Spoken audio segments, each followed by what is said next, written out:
loud and clear to the politicians inside Parliament.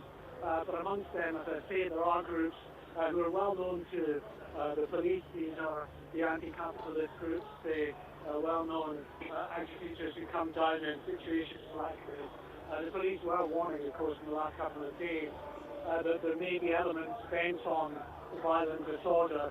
That annoyed actually quite a few of the students when the police came out with that line, because what they said to me was actually the police are just saying that in order to justify the use of overwhelming force and perhaps fairly preemptive violent force against the protesters themselves. I don't know what the truth is of that. You have to make your own mind up. But certainly many of the students believe that the police were trying to get that message out so that they would not be criticised for over-policing this event. But having said that, just looking at the police numbers here, there's certainly a significant... Many thousands of students here and many thousands of protesters, and a large number of those protesters will be determined to get as close to Parliament as possible. And so I don't think perhaps over-policing is an issue that will really come up as a criticism from many people, other than perhaps some of the student organisers, if things develop the way they are looking at the moment. It's certainly got the potential to get rather ugly this afternoon.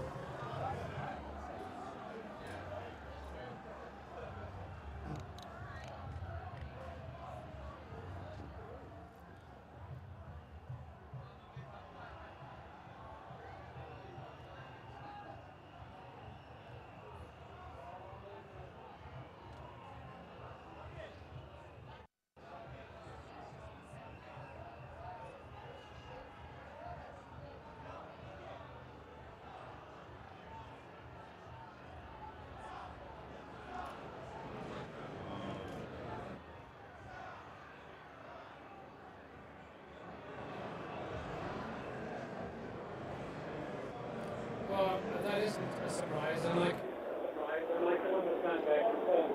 But I think we've been faced with an extraordinary situation. We have a business department, 70% of group funding into our higher education. We have a deficit which we have to reduce drastically. We have universities that need increased funding if they're going to maintain their world-class status. And I believe that we really do have to come up with a system that is as progressive and as fair as possible, but that gives students reasonable access to university, widens the access, I think, potentially, and gives universities the funding they need to be internationally competitive. And I find it difficult to see any other way we can do that in the financial circumstances we're in. And I think Dean Cable should be commended, actually, for what he has done, which is far more progressive and radical than Labour passed on to the present government. Or, to be honest, I think the Conservatives would have done without the Liberal Democrat engagement.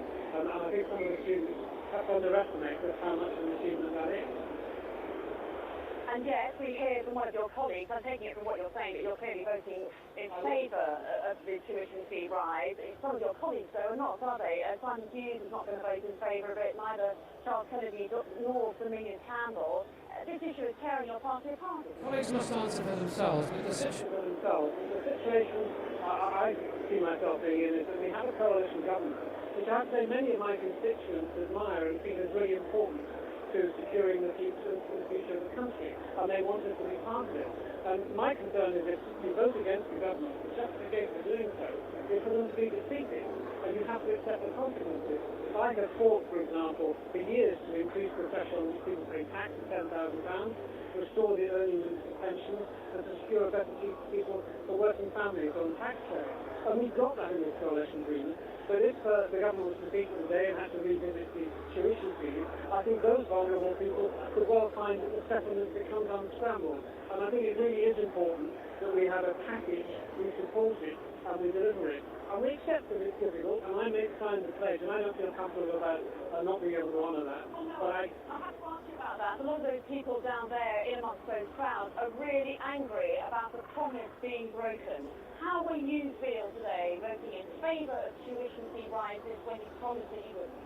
I don't feel pleased about that at all, and I'm not going to cheer when the government wins tonight, but I will be satisfied that what I and my colleagues have done is engage in the coalition government in the worst peacetime crisis we've ever had, and deliver a balanced package which does try to take care of the lowest paid.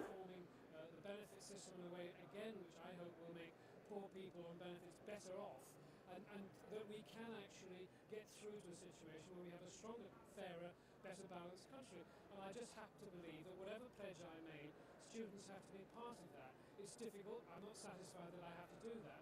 But I do believe that maintaining the government's commitment and its balance and its progressive character, of which the Liberal Democrats are a crucial component, is also important. And I believe that I'd betraying students and many of the lower earners in our society if I put that at risk.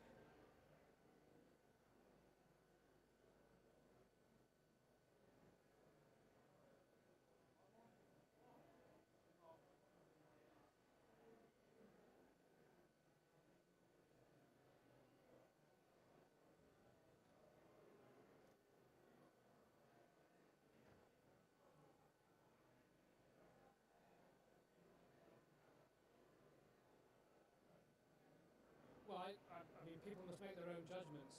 I think the question people have to ask is that... I've spent all my life as a member of a party that's been in perpetual opposition, certainly in Westminster. We have an election result which effectively delivered a Conservative Liberal Democrat coalition, nothing else is viable, that has taken strong and fair-minded decisions to address... Right, so Stevens Tower crew are going to probably come to your picture shortly. That should be the defining moment for the Liberal Democrats. Are they a party of protest or are they a party of government? The transition to doing that means we have to break promises, which none of us do like your company.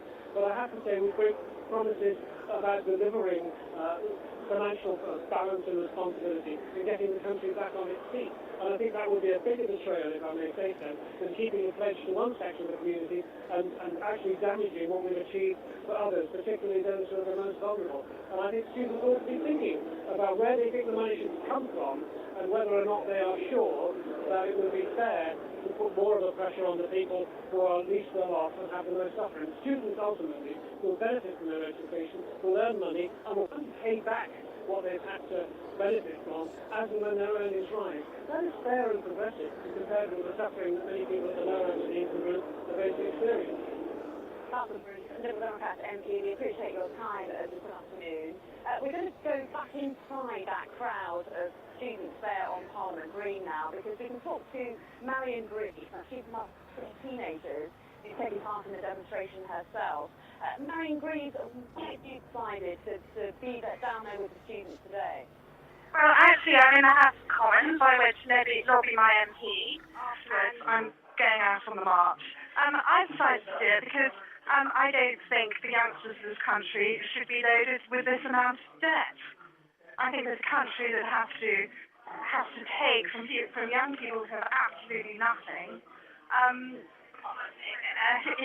is morally redundant. So I can't understand why our kids are being loaded up with debt like this.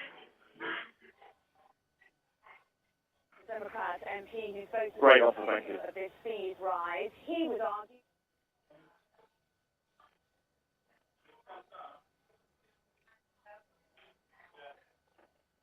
Well, there's a whole lot of smoke and mirrors going on here, because what they've done is limit the payback, so that they have made the payment, the payments that the students, that the graduates can make lower, and that they're charging interest on the rest of the debt from day one. So actually...